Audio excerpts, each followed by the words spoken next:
un message que j'aimerais faire passer par rapport à notre continent, l'Afrique, qui souffre. Et ça a un lien avec les élus français, la politique française. La France est le seul pays où le président prend des décisions sans consulter les parlementaires et ils viennent en Afrique pour faire des guerres, soi-disant pour protéger les Africains. Actuellement, peut-être que vous ne le savez pas, il y a un grand débat qui monte en Afrique sur le retrait des bases militaires en Afrique.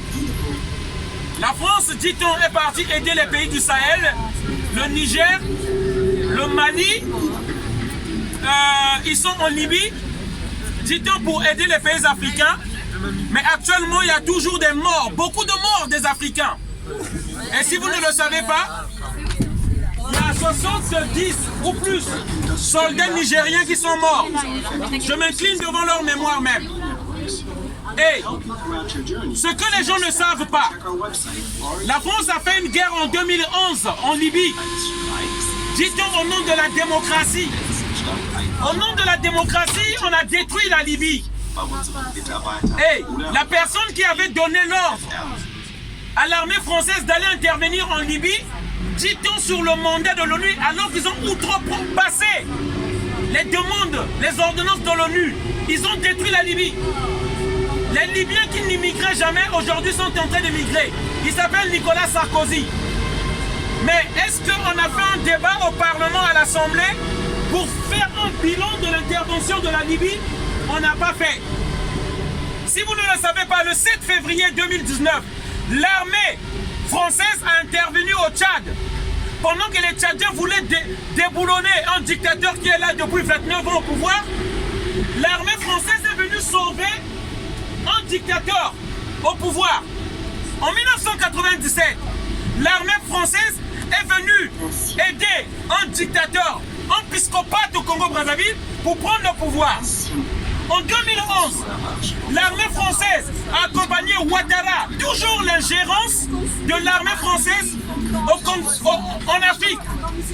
Ils ont aidé un despote pour prendre le pouvoir en Côte d'Ivoire. Actuellement, il y a un grand débat en Afrique pour demander à l'armée française de quitter, de libérer l'Afrique. Ils ne veulent pas. Si les citoyens français ne savent pas, nous avons une monnaie aussi qu'on appelle le franc CFA, que la France impose à 15 pays africains. Les Africains, les citoyens africains ne demandent qu'on arrête cette monnaie-là, qui nous esclavagise. Parce que cette monnaie-là a été créée à l'époque coloniale, en 1945 par Charles de Gaulle.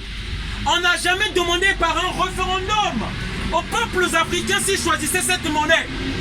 La France nous parle toujours que c'est le choix de vos dirigeants.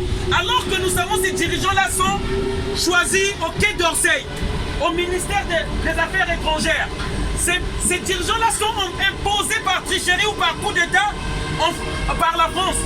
À l'exemple, en 1997, au Congo-Brazzaville, à l'exemple, en 2011, Ouattara de la Côte d'Ivoire, toujours on nous impose, la France par son ingérence politique, nous impose des dirigeants.